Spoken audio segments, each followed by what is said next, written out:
ఈ కెరటాల వల్ల ఎల్ల అంతవరకు వెళ్ళిపోతుంది సార్.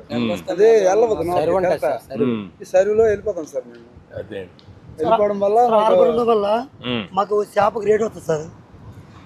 హార్బర్ నేపథ్యం వల్ల చేప ఏం చేస్తామంటే మేము తెచ్చి ఒక సాగు కిరానికి ఇచ్చేస్తాం సార్. చేప ఇచ్చే అతనంటే మాకు చాలా తక్కువ రేట్ ఇస్తాడు. అంటే ఇప్పుడు మీరంతా కూడా ఒక అగ్రిమెంట్ చేసుకుంటారా? ఈ బోట్లు వాళ్ళు ఇవ్వడం, మళ్ళీ తిరిగి వాళ్ళకి చేపలు ఇవ్వడం, తర్వాత అనేవి వాళ్ళు కొనేసి మాకు ఇస్తారు సార్. ఈ తెచ్చిన చేపలు అనేది వాళ్ళకి మేము ఇవ్వాలి సార్. వాళ్ళు ఏ రేట్ ఇస్తారు? ఆ రేటు వాళ్ళు అక్కడ అమ్ముకొని సగం సగం మాకు ఇస్తారు.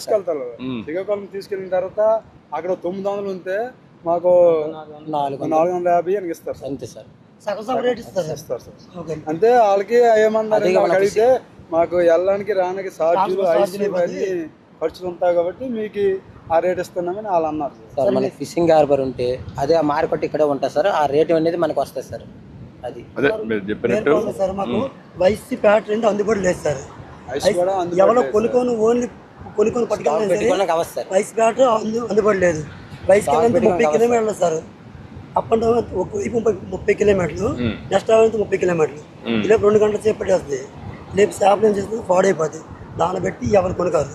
మేము తెచ్చి సాగుకారులకి ఇచ్చేయాలి. వాళ్ళు ఎంత ఇచ్చి మేము అంత తీసుకోవాలి. మాకు వల్ల బోట్లు. అందుకే అన్ని సమస్యలు అర్థం చేసుకుంటున్నాను.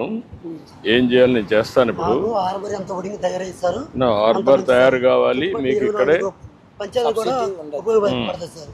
ఇప్పుడు మీ అవగాహన ప్రకారం ఇక్కడ హార్బర్ వచ్చి, ఇక్కడే మీరు అమ్ముకునే మార్కెట్ వచ్చి, ఐస్ ఫ్యాక్టరీ కూడా పెట్టి, అదే మాదిరిగా మీరు తీసుకొచ్చిన తర్వాత ఫ్రెష్గా తీసుకొచ్చి అన్ని వస్తువులు కనిపిస్తే ఇప్పుడు వచ్చే డబ్బుల కంటే ఎంత ఎక్కువ వస్తుంది సార్? ఇప్పుడు వచ్చేది ఏమంటే కాదని సగం సగం ఎక్కువ వస్తారు. 50% ఎక్కువ వస్తుంది. 50% ఎక్కువ వస్తారు. అందరూ కూడా జీవిస్తారు. అందరూ కూడా బాగా హ్యాపీగా ఉంటారు సార్. ఇప్పుడు అంటే బాగా బతికారు కదా దీని మీద.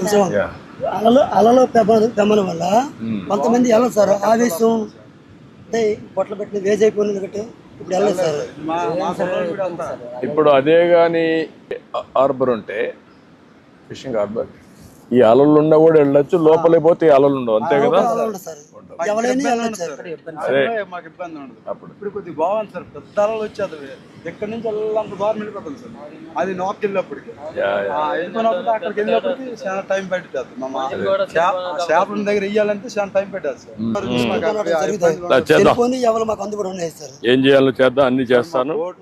నేను అర్థం చేసుకుంటున్నా. దీన్ని మార్పులు ఎటు తేవాలి. మత్స్యకారులు ఎప్పుడూ తెలుగుదేశంతో ఉన్నారు. అందుకే నేను కూడా, మీరు ఎప్పుడు వచ్చినా గవర్నమెంట్ మీకోసం పనిచేస్తూనే ఉన్నాం. మనం తీసుకొచ్చిన నిర్ణయాలు ఇవన్నీ కూడా